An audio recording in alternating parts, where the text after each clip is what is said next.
అధ్యక్ష ఒక్క నిమిషం అయిపోయిన తర్వాత ఏం లేదు అధ్యక్ష, ఒక 1890 ఒక 2000 crores ఆ హెడ్ వర్క్స్ దగ్గర ఏదో నుంచి ఒక టన్నలు 16 kilometers కెనాల్ తీసుకొచ్చి అక్కడ ఉలపరకాడ నీళ్ళు వేస్తే వాగులు వేస్తే అధ్యక్ష ఈ 7 ప్యాకేజీలు కంప్లీట్ అయిపోతే అధ్యక్ష ఆన్గోయింగ్ వర్క్స్ ఆల్మోస్ట్ ఇప్పుడు ల్యాండ్ ఎక్స్ప్లోరేషన్ ఇప్పుడు అయింది. అది నా మునుగోడు ఉప ఎన్నిక పుణ్యమా అంట, అప్పుడు R&R పేమెంట్ అయింది. ఆ హరీష్ రావు గారే వచ్చి అప్పుడు ఎట్లనే సరే ఓడగొట్టాలి ఓటర్, అప్పటిదాకా రైతులు ఎంత మొత్తుకున్న పోలీసులను పెట్టి చేయించిన గవర్నమెంట్ ఆ ఉప ఎన్నిక రాగానే మొత్తం టకా టకా టకా టకా డబ్బులు మొత్తం ఇచ్చేసింది అధ్యక్ష. అవి మా మంత్రి గారు నవ్వుతురు జగదీశ్వర్ రెడ్డి గారు, ఆయనే ఊర్లలోకి పోయిండు అన్ని పైసలు R&R ల్యాండ్ అక్విజిషన్ పేమెంట్ ఒక్క రోజులో టకా టకా టకా అకౌంట్లో పడిపోయినా అధ్యక్ష. అన్ని 3.5 ఏళ్ళు ఎమ్మెల్యేగా ఉండి నేను అడిగితే పోలీసులను పెట్టి పనిచేసిన గవర్నమెంటు మరి ధనాధన ఎలక్షన్స్ కోసం అని చెప్పి ఇచ్చేసింది. నా పుణ్యమా అంట, నా రాజీనామా పుణ్యమా అంట, రైతులకు మాత్రం పైసలు వచ్చినాయి అధ్యక్ష. చాలా సంతోషం, చాలా. నా రాజీనామా పదవి త్యాగం ఊరికే 570 కోట్ల రూపాయల నిధులు మా మునుగోడు నియోజకవర్గానికి వచ్చినాయి అధ్యక్ష. గొల్ల కుర్మలకు ఎక్కడ కూడా మన రాష్ట్రంలో 2వ విడత గొర్రెల పంపిణీ చేయలే.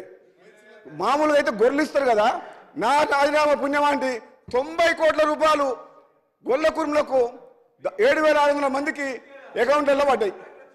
100 పడకల ఆసుపత్రి వచ్చింది చౌటుపలకాడ, చౌటుపలక మున్సిపాలిటీకి రోడ్లు వచ్చినాయి, ప్రతి ఊర్లో ₹1 కోటి పెట్టి సీసీ రోడ్లు వచ్చినాయి.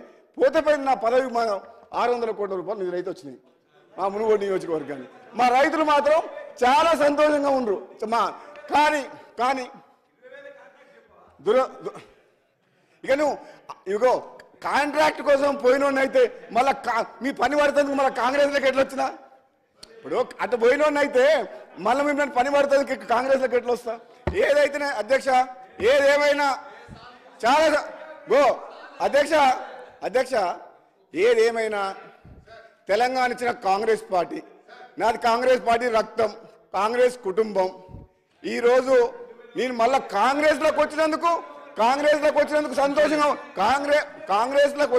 సంతోషంగా ఉంది.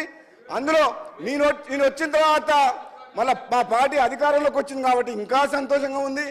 ఆగమైన తెలంగాణ మా చేతుల్లోకి వచ్చింది కాబట్టి ఇప్పుడు నమ్మకం కూడా కుదిరింది. ఈ తెలంగాణ రాష్ట్రాన్ని రాబోయే రోజుల్లో వాళ్ళు చెప్పిన తాగుబోతుల తెలంగాణ కాదు, బెల్ట్ షాప్ల ద్వారా బంగారు తెలంగాణ మేము చేసి చూపిస్తాం. మేము 100% చేసి రైతులకు, నిరుద్యోగులకు, ప్రతి ఒక్కరికి మేము తప్పకుండా వాళ్ళ ఆశయాలు, వాళ్ళ కోరికలు, వాళ్ళు ఎన్నో కలలు అంటున్నారు కాబట్టి మీరు పూర్తి చేయని కలల్ని మేము చేసి చూపిస్తామని చెప్పి సందర్భంగా తెలియజేస్తూ